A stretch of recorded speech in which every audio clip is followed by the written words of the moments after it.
Ayan, mega love shoutout po sa inyong lahat. Pasensya po kayo kung medyo blue light tayo ngayon. Kasi nandito po ako sa resort. So meron pong nag-invite sa akin mga influencer. Birthday po kasi ng anak ng isa sa mga influencer. So in-invite po ako at nandito po tayo sa Antipolo.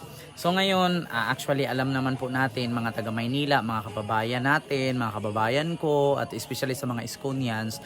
Alam po natin na syempre bukas po. So actually ngayon na to is 8 na po ngayon. So October 8 po ang pag-file po ni Yorme Isko Moreno ng candidacy. So tatakbo po siya bilang mayor, no? Babalik po siya bilang mayor. So ngayon gusto ko lang magbigay ng opinion. Actually hindi ko naman sa pinopromote ko si Yorme, so gano'n na nga. 'Di ba? So syempre Yorme tayo. So hindi naman po pwede na Yorme tayo tapos i-promote natin yung kalaban ni Yorme. Actually, 4 po silang magkakalaban pero isa lang po yung aking reaksyon na, no. Actually, hindi lang din naman po ito si Pulot. Dapat nandoon pa yung isa at nandoon pa yung isa. So actually, 4 sila magkakalaban. Pero ito, simple lang kasi yung matunog kasi ngayon, yung trending kasi ngayon sa social media, yung mga dating magkatunggali, ngayon magkakalaban na. So, ngayon, gusto ko lang sabihin sa inyo at ito opinion ko lang po ito. Kung ayaw nyo pong makinig, so swipe and lipat po.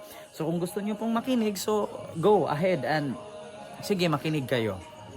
Actually, ganito lang Bakit si Isko ang dapat iboto? Nga? Bakit hindi si Pulot?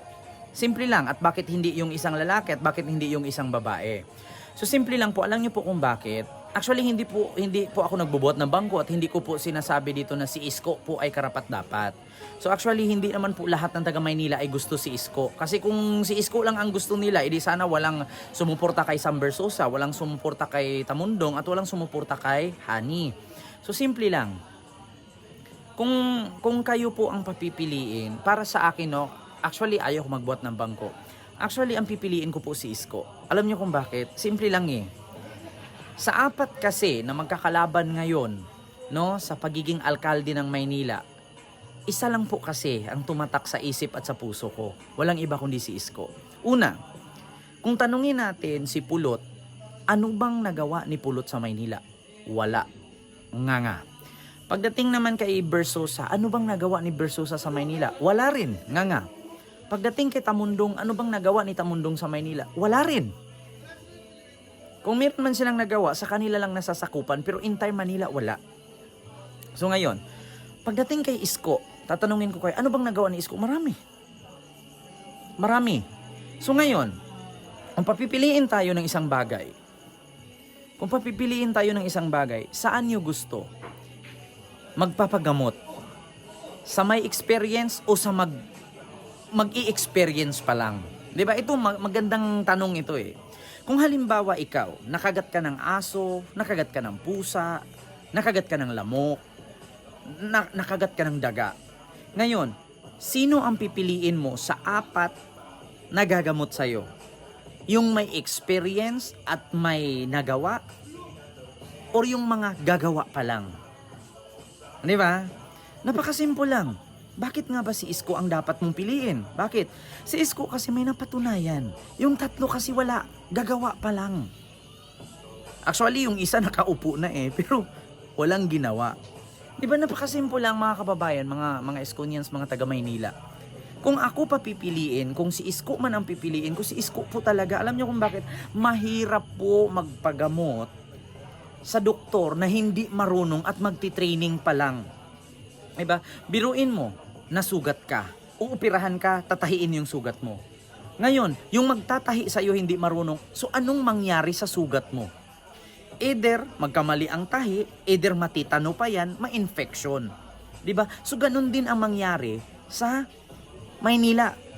Kung pipili ka ng isang magiging alkalde na mag-uumpisa pa lang at pag-aaralan pa lang niya yung lugar na kanyang uupuan, palpak talaga ang kalabasan yan. Parang nagluluto lang yan ng nagluluto ng cake na kapag hindi tama ang oras, hindi tama ang minuto, matitiko yan.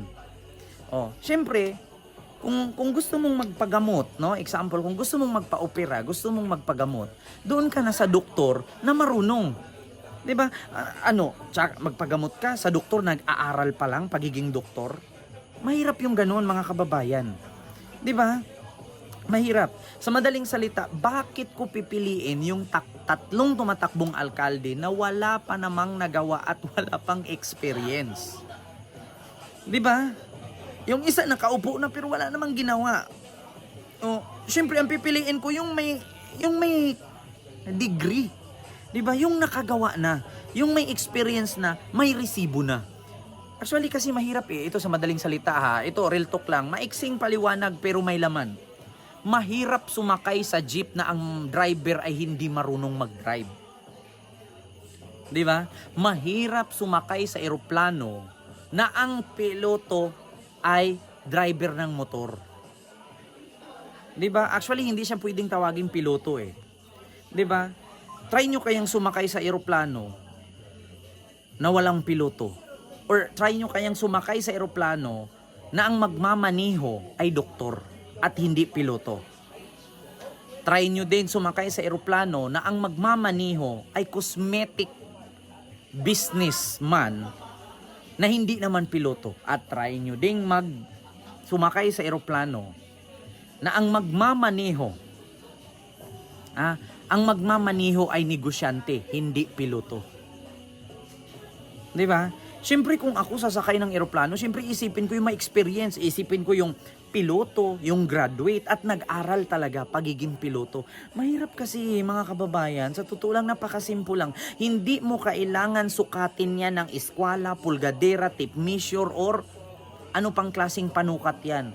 Kailangan pa bang i-memorize yan? Sabi ng radio station. Kailangan pa bang i-memorize yan? Si Isko nandyan na, may resibo, may napatunayan, may nagawa.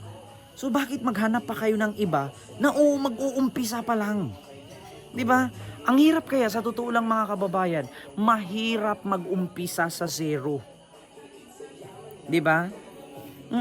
Actually, yung magiging alkalde kasi ng ating bayan sa Maynila, ang mahirap lang kasi parang ano yan yung alam mo yung magtatayo ka pa lang ng pamilya. Mahirap kasi alam niyo kung bakit. Kung first time mong magkapamilya, no?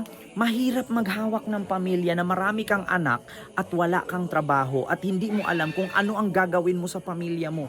Much better kasi na maghawak ka ng pamilya kung sanay ka na.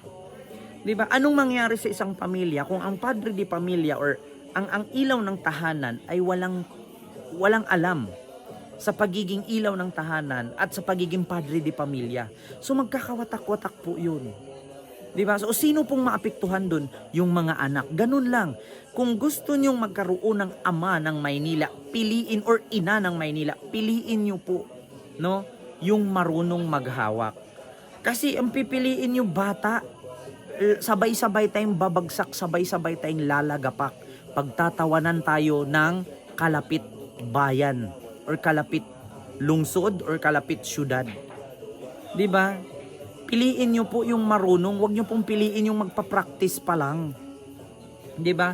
Kaya nga dito sa title ko, bakit si Isko ang dapat iboto? Kasi si Isko may napatunayan, may experience at may resibo. Yung tatlo kasi mag-uumpisa pa lang. 'Di ba? Napakasimple lang 'yan mga kababayan. Wag na po kayo magdadalawang isip, simple lang. Hayaan nyo yung mga lumalabas na issue kay Yorme. Kasi ganun po sa politika. Ang mga politiko kasi parang artista yan. Kunting utot lang, naaamoy na. 'Di ba? Kahit upuan lang pala yun, na upuan niya gumalaw, tumunog, ang sabihin agad, utot na. 'Di ba? So napakasimple lang po yan mga kababayan. Bakit si Isko ang dapat iboto? Si Isko kasi may napatunayan. Yung tatlo mag-uumpisa at mag-aaral pa lang. So yun lamang po mga kababayan. Huwag niyo pong kalimutan mag-like, mag-share at mag-subscribe at i-follow ako sa aking social media accounts. So ito po si Kent Garcia ang nagsasabi, see you next vlog, God first. So abangan niyo po si Yorme mamayang hapon, magpa-file na po siya ng kanyang candidacy at si Che Atienza bilang kanyang tandem sa sunod na eleksyon 2025 bilang vice mayor at mayor ng Maynila. So maraming salamat and see you next vlog. God first. Mag-ingat po ang lahat. Gabayan po kayo ng Panginoon. Huwag kalimutan mag-like, mag-share, at mag-subscribe. Thank you.